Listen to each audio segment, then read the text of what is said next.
2009. Fast forward 10 years later, and in June 2019, new rules kicked in. You can no longer buy cooking gas at the kiosk nearby. It has to be refilled at outlets which are run by oil marketing companies that own the brand of your gas cylinder. Now, Wanjiku Manyara, the General Manager for the Petroleum Institute of East Africa, joins me today to dissect the implications of this new rule coming into place. Thank you for joining me, Wanjiku. Thank you very much for having me. All right, so let's just begin by, it's been a few weeks since the regulation has come into play. And what are the reactions from consumers, also from the 50 or so marketers who are part of the previously mandatory cylinder pool that was in place? For consumers, what we're doing is using platforms such as the media to ensure that they appreciate and recognize the benefit that has been extended to them with respect to their own safety in the new regulatory dispensation on matters LPG. For the 50 oil marketing companies, these regulations have been in the making for the last 2 years, and everyone has been readying themselves to transition to the new LPG regulations. We have a 6-month transition that is entrenched in the Legal Notice 100, which displaces or repeals the previous Legal Notice 121. Okay. All right. And you did say the regulation did follow a period of course, there was discourse and everything. There was also market disorder, which was characterized by a lot of illegal material in the market in that sense. So what are the greatest repercussions of such activities on the consumers that had been happening? Illicit trade, which had serious safety concerns, which included not just destruction of property, but also explosions that led to loss of lives and maiming of very young citizens of Kenya.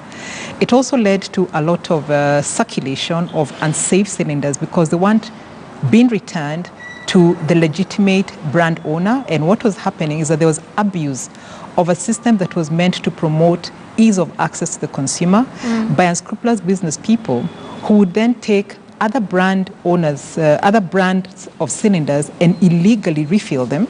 Yes. There was also mushrooming of illegal storage and refilling plants, which you know very well. So the adverse impacts of that is that the LPG segment was not growing, it was depressed. Why? Because investors had lost confidence, and there was no point of deploying or purchasing new cylinders to supply to consumers, because then the cylinder was not getting back to the rightful brand owner. So there was no increase in terms of conversion for people from using charcoal, firewood, and kerosene. And there was a lot of disinvestment, so to speak, because then the number of cylinders was staying at the same spot that it was since the new regulations kicked in. And you need cylinders to actually increase and promote consumption of LPG. So the new regulations promise to make a difference in terms of encouraging and giving confidence to investors, because the new regulations give accountability, total accountability to the brand owner. A consumer cannot interchange one brand with another at the point of purchase, as was happening. Empty of brand X for full of brand Y is no longer allowed now. Yes. It is exchange of brand X with exchange of a full of brand X at the authorized or official distributor or retailer of that brand owner. The brand owner is responsible for the quality of that cylinder and also for the quantity, and is responsible to track it to ensure that then it does not end up in the wrong hands in terms of refilling, and that the consumer can also trace back to the brand owner in the event there's a problem with that cylinder, and they have a right to be issued with a receipt, so that then for whatever reason, if it leaks or if they're not comfortable with the quality of the product or the quality of the vessel, then they have a place to report to, and there's accountability by the brand owner.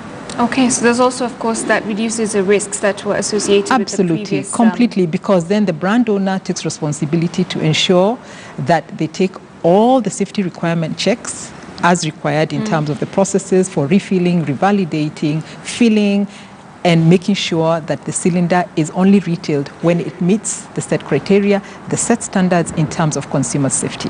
Absolutely. So these regulatory moves, you'll see, of course, illegal for the illicit cylinders, like you mentioned, and authorities and things like that. So are there going to be, has there been some sort of resistance from those other areas where, of course, these cylinders were previously being able to be filled in the pool? What have they had to say about it?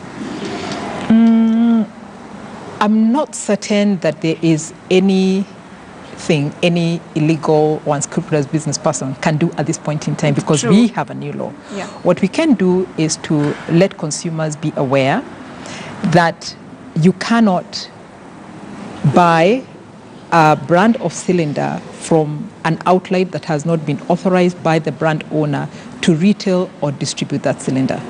In the event you feel you're uncomfortable about the cylinder that you currently have in your house, now that there is no interchange, you can take that cylinder back to the official authorized distributor or retailer of that brand owner, and that brand owner has an obligation to take it back. Okay. And if you feel that the brand of cylinder that you have is not convenient for you in terms of logistical, dimensions, and it's not appropriate for you in terms of accessibility, you can claim back your deposit from the official distributor or retailer of the brand owner and put your deposit in another convenient brand. So a lot of people ask, okay, how do I spot a fake cylinder? How do you spot a fake cylinder? First, by just physically how it looks. Two, remember that it should have a brand name. It should also have the date of the last refill as required by law. Okay. It should also have what is called a revalidation date. So the lifespan of a cylinder from the point of your first purchase and the rotation of it is 8 years, and it's supposed to go back to the brand owner, who has obligation legally to revalidate it, so that then it is good as new, to then refill it and deploy it back into the market. Okay. So it also should be apparent to the consumer that any fixed cylinder will not have the very bare minimum safety message in terms of how to use that LPG and in terms of what to do in the event that there is a leak.